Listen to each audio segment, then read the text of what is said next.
informed by economists that investment is a function largely of savings, or it should be. If we do not have a savings culture, it becomes very difficult for us to participate meaningfully in investments.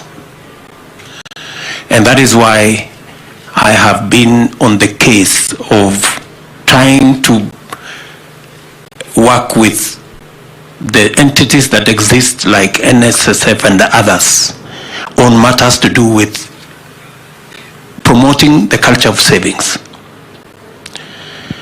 We all seated in this room know that it was decided maybe 30 years ago that you will save 10% of your earnings, but it was put a cap of to the extent of 200 shillings.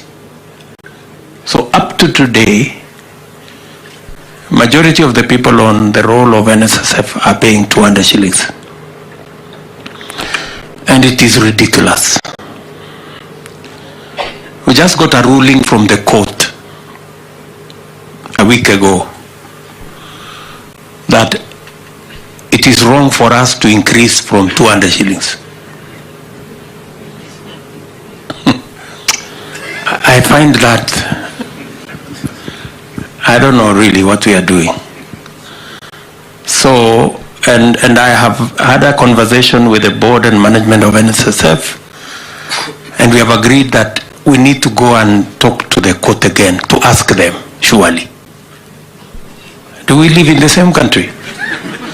Because NSSF are telling me progressively it's getting to be more expensive to collect the 200 shillings. We may as well forget about it.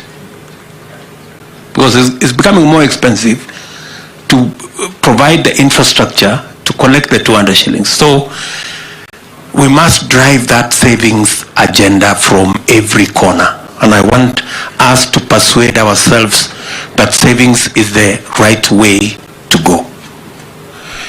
I am hoping that working with Parliament and working with the judiciary, we can arrive at a compromise where we can increase our savings. And I like the words of Mr. Kelly. He said, savings must be mandatory. There are no two ways about it. There are no two ways about it. And we will be persuading Parliament. Hopefully we should be able to persuade our courts so that we can all do the right thing and go the journey of saving. That's one thing I really want all of us to work on. Secondly, my two good friends at that extreme end, Nairobi, the financial services, the Nairobi Financial Services, is it? Nairobi International Financial Center. Nairobi International Financial Center. It's been there for 5 years. It's not a new organization. The CEO said it's a new organization. It's not. 5 years is not new. And they haven't moved much. You know, let's also be honest. The Privatization Commission, Mr. Kosgei there, is 13 years since we got, the last company was listed. I think it will be fair to ask for a refund of salaries from those two gentlemen.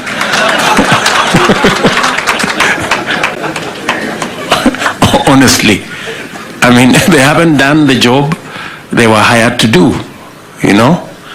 And because the job is based on results. If there are no results, it doesn't matter what you have been doing. So really, Mr. Kosgei and Mr. Njuguna, you guys must actually demonstrate to me why you should not refund the salaries we've been paying you. Because we had a vision for the International Financial Center. I have told Mr. Njuguna here that it must be, we must have results. The Privatization Commission, we cannot be lamenting about the law.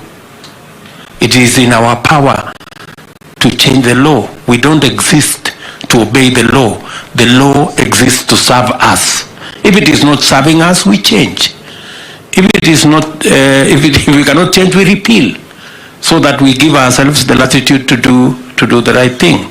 So I want to commit on behalf of these two gentlemen and Mr. Omerikwa there, that we will provide the necessary leadership so that all these organizations can deliver on their mandate.